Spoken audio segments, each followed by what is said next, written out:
What's up, guys? Today we go back to G.I. Joe Classified. This is the only thing in G.I. Joes that I am collecting, and specifically, this time, I got Storm Shadow. Let's get into it.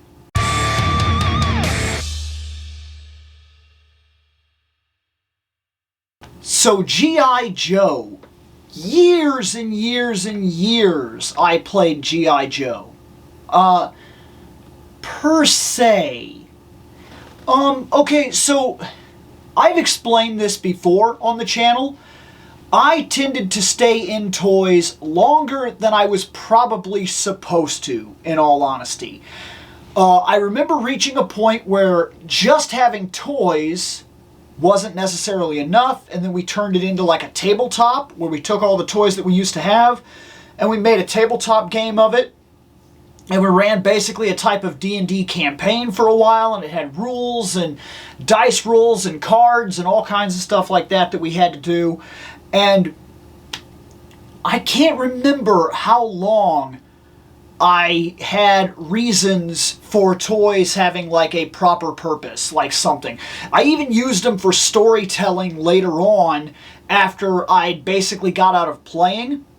So after I got out of playing with toys, I would use them to set up things that I needed to see visually. So then I would write, and as I was writing, I'd kind of set things up and be like, okay, so if that guy moved over here, and then I'd keep things so that if I was describing battle or something like that, I could visually see what it was that I was going to have to explain, and I could plan out scenes and things like that. I used them as visual cues after a while, and I also did that for a little while I was doing drawings as well. And then I even moved on to creating almost like statue displays, like displays with them. I mean, and then of course I just went on to simply collecting. But G.I. Joe was a show that I never really watched. My buddy watched G.I. Joe, and he knew it. And so he had a bunch of G.I. Joes, and he knew who they were. I didn't. I remember I would go to the store and I would find G.I. Joes, and I would say, that guy looks cool, and that is all I knew about them. And I wrote a story in my head of what that guy was going to be when I bought him and took him home, and then we would play in this, we had like a backyard, his backyard, specifically my buddy's backyard, and we used to dig like little areas and make like little trenches and things like that, and we used to call it playing guys. And that's basically how our mornings would start. At 9 a.m., I would go outside. He was my neighbor, so we would use my yard and his yard, and we had this big tote of guys. That's what they were, guys. G.I. Joes, Spider-Man things, yada yada, whatever. And we would dump this tote out. Then we would go through and we would be like, I got this guy, he's got that guy. So we would pick. He picks, I pick, he picks, I pick, he picks, I picks, and things like that. And then maybe if we had like 3 people or whatever, you know, but sometimes it was a lot of, actually, there were a lot of times that it was at least 3 to 4 people, basically, in that little area where we always played. And so we'd all pick guys, and then we'd set up our own storylines and whatnot, and each person would get like a corner, like you're that corner of the yard, you're that corner of the yard, and we would like have to set up minor stories, and we were all warring factions or whatever for whatever reasons, and then we would have little battles in the backyard. And I remember it was always about setting up story campaigns. I don't know why, but I've always been highly focused on storytelling. And so when I saw characters, that's what it was to me, was story stuff. And over the years, a lot of some of the guys that I tended to like were guys like Storm Shadow. Why? Not because necessarily he's Storm Shadow, not because I understood the material at all at the time, but because years ago, and even today, I'm not so much a gun person, not so much a car person, not so much a machine person, or so on and so forth. I mean, I love Gundams, but that's not the point. I tend to like the idea of fighters. People that forge themselves, that learn skills, that know how to fight, that develop over time. I have an honest fascination with martial arts. I have practiced martial arts consistently over the years myself, off and on. I still, to this day, still study boxing and actually have a healthy habit of putting time in my basement where I actually have a heavy bag and a speed bag, and I watch boxing videos, I copy techniques, and I learn boxing on the regular. And I have actually sparred and been in small boxing clubs. It's something that I honestly like a lot. I admire people that have the warrior spirit, I guess I'll say. And so it's infinitely more interesting and cool to me for Storm Shadow than it is for any other G.I. Joe. I'll put it that way. Duke, regular soldier man guy. It's just the way I see it. It's just the way I see it. No disrespect to him. If I sat down and had Duke in my hand right now, I could come up with a story for him and it'd be cool. And I'd make something out of him. I do think most of the G.I. Joes are unique and they capture a type of 1980s Army guy coolness. Like Commando or the team in Predator. That's what I get when I look at G.I. Joes. But this is different. When I watched the G.I. Joe show, when I read any of the comic books, and when I watched the G.I. Joe movie, who was I interested in? Snake Eyes, Storm Shadow. Everybody else I just thought was cool characters. But not like these guys. And this figure looks to be pretty much the best ninja I've seen in a very long time. Storm Shadow, man.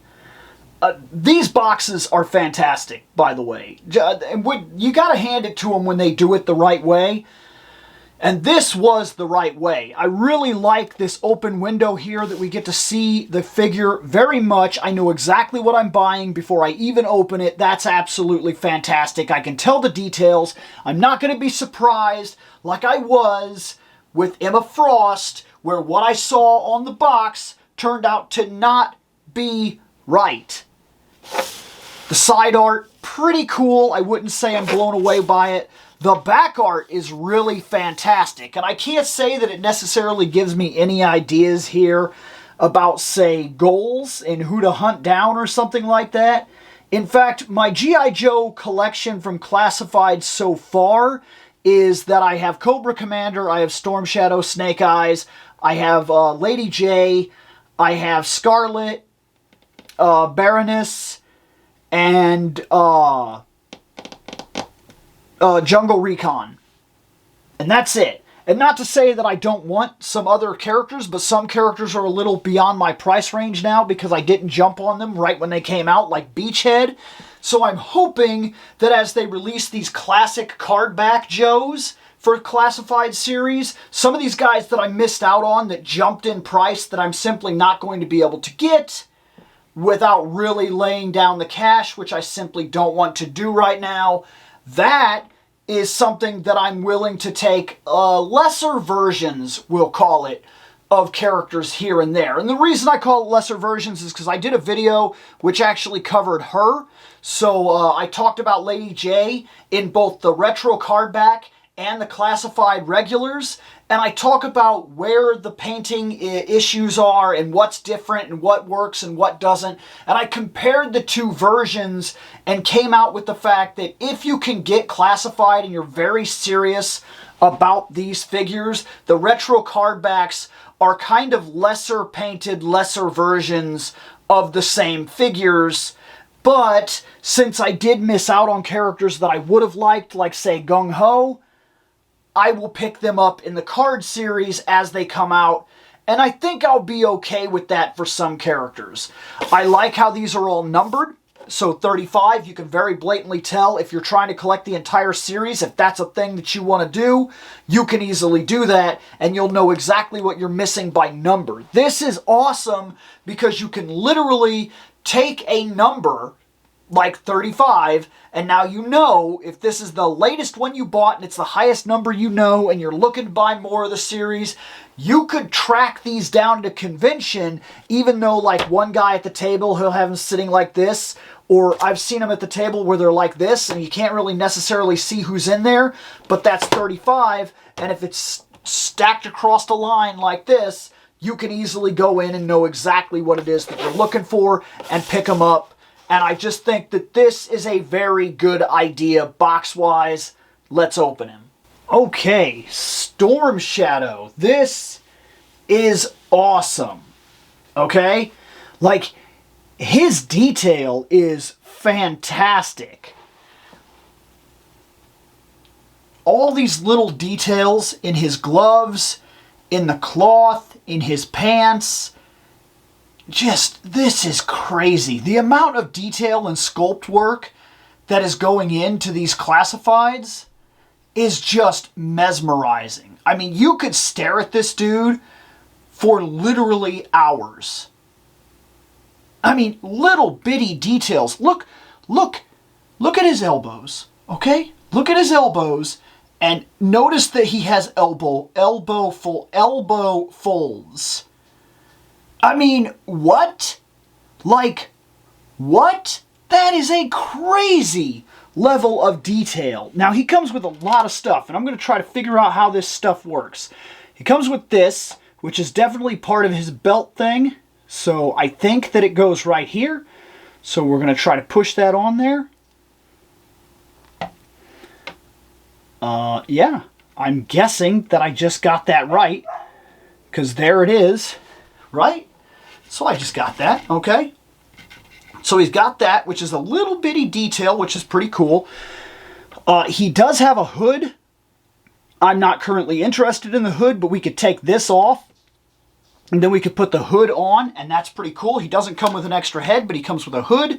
And now I believe, just like every other G.I. Joe figure from this line, I think that he can actually hold everything. So let's change our camera position here a little bit, because I want to kind of get in on him a little bit and kind of do this part. Okay, here's his backpack. We're going to line that up right here, okay, and put this on. Oh, nice. Simple. There it is. That worked. He has two swords. They're pretty cool. They're pretty decently detailed blades. And a cool part of these blades is that they have snake heads. That is awesome. That is like legit awesome. That is really cool. Look at that. That's fantastic. So let's get both these blades. There's a longer blade and a shorter blade. The longer blade, of course, goes in here. That's awesome. The shorter blade, of course, goes in here. And I think they may... Do they go this way? I'm going to say no. I'm going to say they go this way. And I think that's just so I feel like they're right. So they're not kind of poking out the top. That's the way I feel about it. Now, his bow, he could put in his hand, but I think there's a little thing here, so he could just carry the bow on his back so that he could actually use whatever it is that he's using, and then he comes with an arrow, which is also part of him, but there's a little spot in the backpack, and the arrow goes, and that is amazing. Oh, his bow fell off there, so that's not 100% perfect, but the very fact that you can do it at all is amazing. Yep, it has to be this way. There. He is currently wearing all his stuff. All his stuff. We put every single item that he came with on him. That blows my mind. It blows my mind because I come from a time when you could not do this. And the Snake Eyes did the same thing. And when I did that video, I said the same thing. I said, I just put every single item that he's actually meant to hold on his character. It is mind-boggling that these figures can do this now. The amount of time and detail and appreciation and thought that had to have gone in to making sure that every single weapon on the character would be usable by the character in a real world sense, that they couldn't just take like back when I was a kid, a G.I. Joe would get 5 or 6 different weapons. He could only hold one and he had no way of carrying anything with him. He had like a backpack thing that didn't actually carry weapons, and then he had like his 2 hands and he could carry maybe like a sword or a knife or something like that and his gun. But then he also came with like a bazooka and like 4 or 5 other things, and he couldn't carry those things around. So like, this blows my mind. It really does. And I love the fact that they didn't go overboard on how big he is. He's the right size. I mean, he just feels right. He's not too buff. He's not too lean. He's just the right size. And for G.I. Joe classifieds, I'll put it that way. Because if you stand him up next to some other characters, he's probably not going to look... I don't know if G.I. Joe Classified scales well with other things. And I know Faker seems to be coming into a lot of videos lately, but it's just because of where he is on the shelf. Let me grab Faker real quick and show you what I mean. You see how Faker is like huge? Like, Faker's huge compared to this guy. Because that's just not the size that matches. It's just not. But I think from that line that I was talking about, I think it was called like DC Selects or something like that. That line, he kind of scales with this Batman, which is kind of cool. It's far from perfect, but it's kind of cool. I do not believe that he will scale with McFarlane figures. I think they are too big. I'm almost 100% sure they are too big. Let me grab the best Batman. Yep, way too big. So the best Batman isn't going to scale with him, and Motu isn't going to scale with him, and what about, just for the sake of it, what about Legends? So here's the thing. This does and doesn't work, and it does work because Wolverine is meant to be a smaller dude. Okay, so what about Cyclops? Can Cyclops stand next to him and it look right? So they scale well with Marvel Legends. That's cool. This is the first time I've ever actually looked at them compared to other characters, because in all honesty, so far, all the stuff that I've done with my classified is I've just set them up with each other with the other classifieds. And all the classifieds look great sitting next to all the classifieds, but I hadn't actually shown him or compared him to other characters until just now. So classified will scale well with Legends and not much else from what I'm seeing. It's not going to scale well with Motu. So I'm not about to do photo shoots where Motu has crossover with it. I'm not about to do many Batman crossover, but I could get away with some Batman crossover. I have different Batmans, and like over here on the shelf, right up here, I have a couple of Batmans that are a little bit bigger than the one that I showed off, so I could kind of get away with that if I wanted to do like a ninja meets up with Batman and I do like a photography thing with that. I don't know. But Storm Shadow. So yeah, this isn't a huge video like some of the other ones, but let's also be honest here. Because of the way that my videos work, this isn't necessarily like reviews, like toy reviews. Yes, it is a bit of a review, but it's more of first impressions inside of my own fandom appreciation and why I collect the things that I collect. This is basically exactly what these videos say. adding Storm Shadow to the shelf. And when I unbox a figure, I like to get my first opinions and my nostalgia out there. I like to tell you my nostalgia as to why this thing's important, why it's really cool, and why it has me excited, and why it justified a purchase to begin with. Then I like to go over the figure in general. Then I like to come in and talk about, hey, is this really cool? Is it worth it? Is it a good figure? Yada yada. And I'm not Pixel Dan. I'm not going to go out. I'm just not going to do those videos. For one, I can't compete with the fact that he has more stuff, and not just him, other figure and collector people, other toy tubers, I guess you would call them, do a lot of the stuff that I do, but I try my best to kind of stand apart from them and very much talk about how this is a fandom thing. It's very much my journey through fandom and why it's important to me, and I hope that you come with me on that journey and we discuss fandom at large. You like the things that you like, I like the things that I like, but in the long run of all this, we're toy collectors and we all have certain passions and the whys to why those passions exist, and that's primarily what these videos are. So I really explained at the beginning, if there were ever G.I. Joes that I really, really liked, it was for some reason the Ninjas. And I kind of went into why that is because of my own personality in general. But I will say that throughout the years that I have seen G.I. Joes, okay, I collected some of them when I was a very little kid, and I collected more of the original 80s G.I. Joes, the small 3 3/4 action figures, those guys. Those are the ones that I grew up with. Those are the ones that I loved a lot.